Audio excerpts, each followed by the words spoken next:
चट्टू Jersey number 12 dari ওখান থেকে সেই রাজবার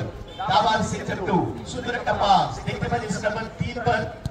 गोलू की तो सुमार पास बाबूलाल ने हो भी अच्छी बाबूलाल चले बाबूलाल क्या कर सकता है और गोल हो गया है पहिल लगी पहला 5 मिनट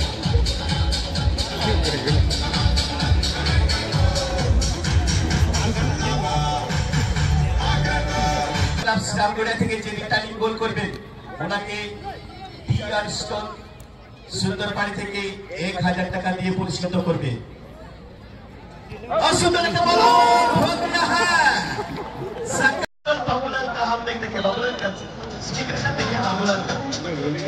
और बाबूलाल को दे देंगे क्या ये लोग विदेश के छुट्टी कर जिंदगी